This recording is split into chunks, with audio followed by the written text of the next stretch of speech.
La suite embrayage, D, E et une partie de la C.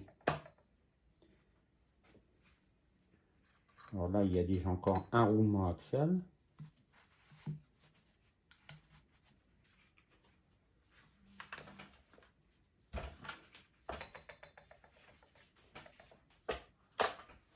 Voilà.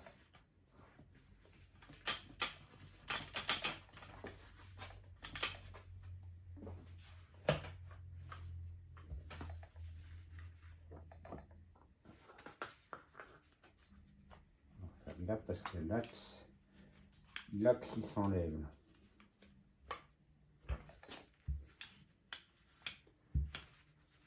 Voilà.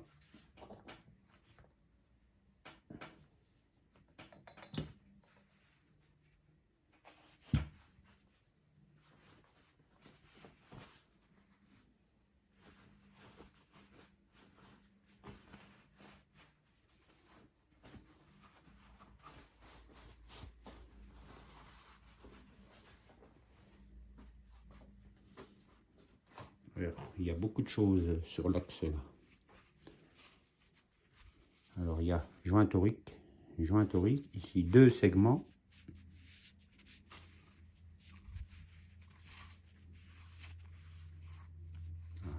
Voilà. On a les joints toriques, les 2 segments.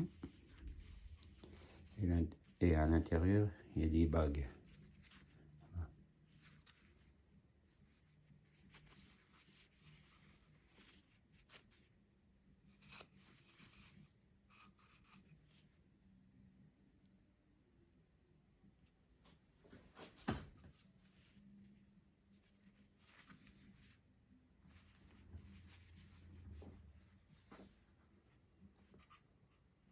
Alors les bagues là, les bagues en bronze, alors, je vais les changer.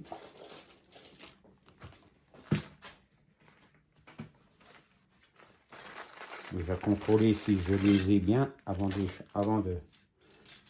de sortir, parce que j'en sais jamais.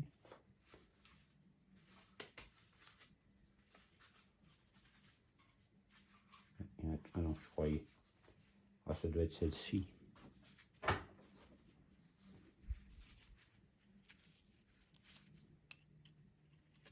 Ouais.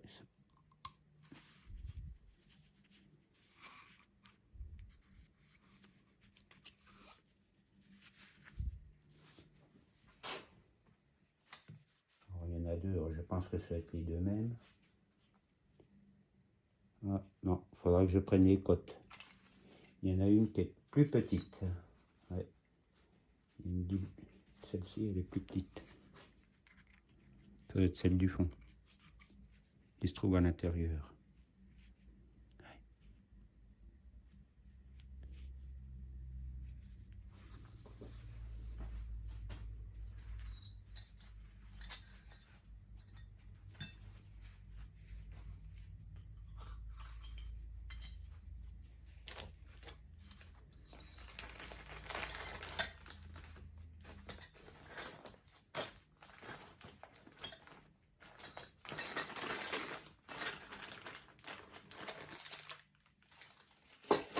Alors pareil chez ZF, le constructeur de la boîte, ben, c'est pas détaillé, hein, les bagues en bronze. Hein. C'est la pièce complète. Hein.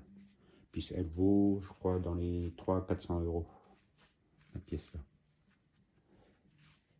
Et les bagues là sont très importantes parce que l'huile passant par l'intérieur en pression pour aller dans les embrayages, et c'est en fait c'est les bagues qui fait l'étanchéité. Et quand elles sont trop usées, eh ben, on a une perte de pression d'huile par ici, quoi, par les bagues.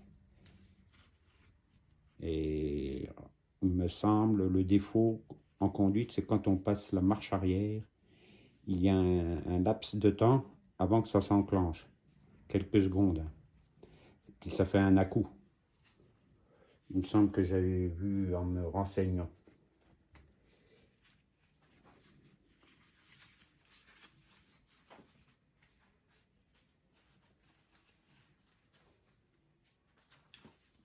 Là, c'est l'embrayage C. Oui, en fait, c'est le C, c'est celui-là. Oui. Alors, pareil, avec les disques à l'intérieur.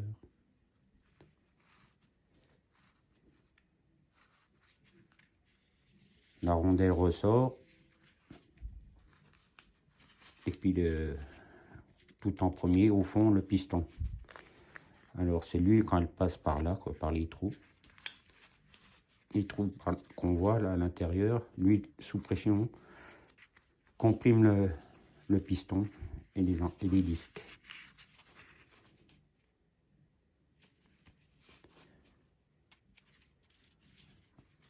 Quand la rondelle ressort, ben, tient avec ces deux demi-lunes. Donc il faut faire un outil, appuyer pour pouvoir sortir les demi-lunes. Pour changer les disques. Qui usent. Comme il y a un frottement, il y a de l'usure. Le D et le E. Même principe. Hein.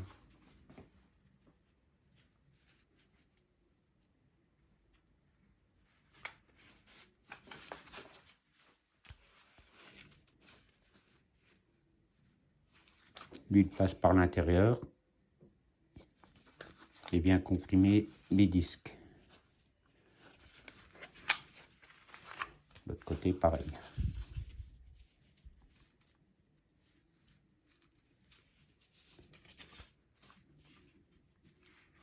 Et pareil après pour démonter. Alors les disques, là, on peut les changer sans sortir la rondelle ressort. Hein.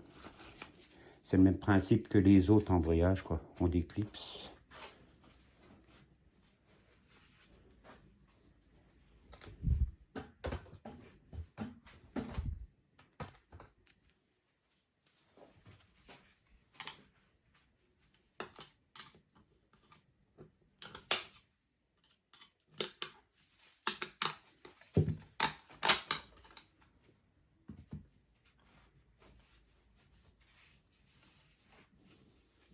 Puis après, on sort le disque. Voilà.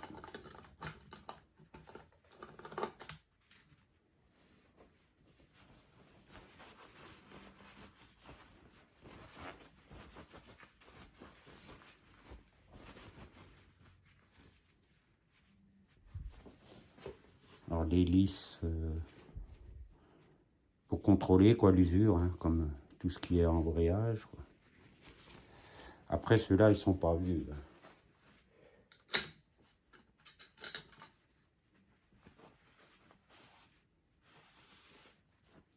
Ouais.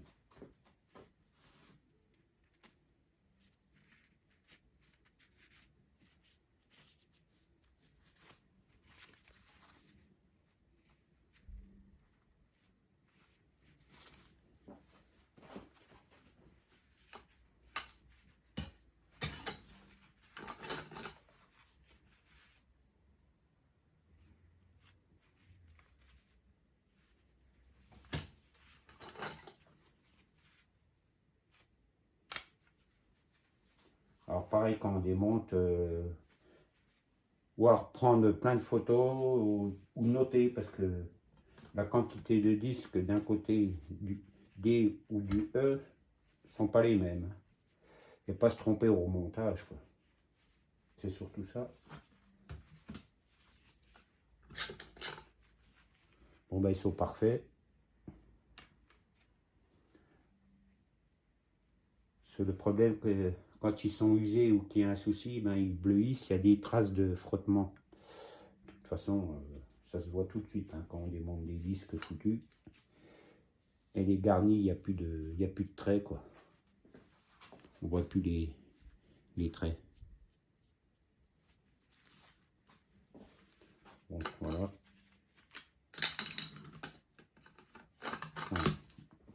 Moi, c'est en bon état.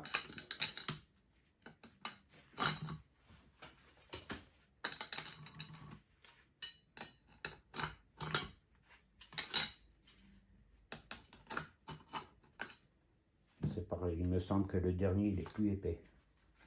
Il y a plusieurs épaisseurs de disques, alors il faut bien repérer le jour où vous démontez.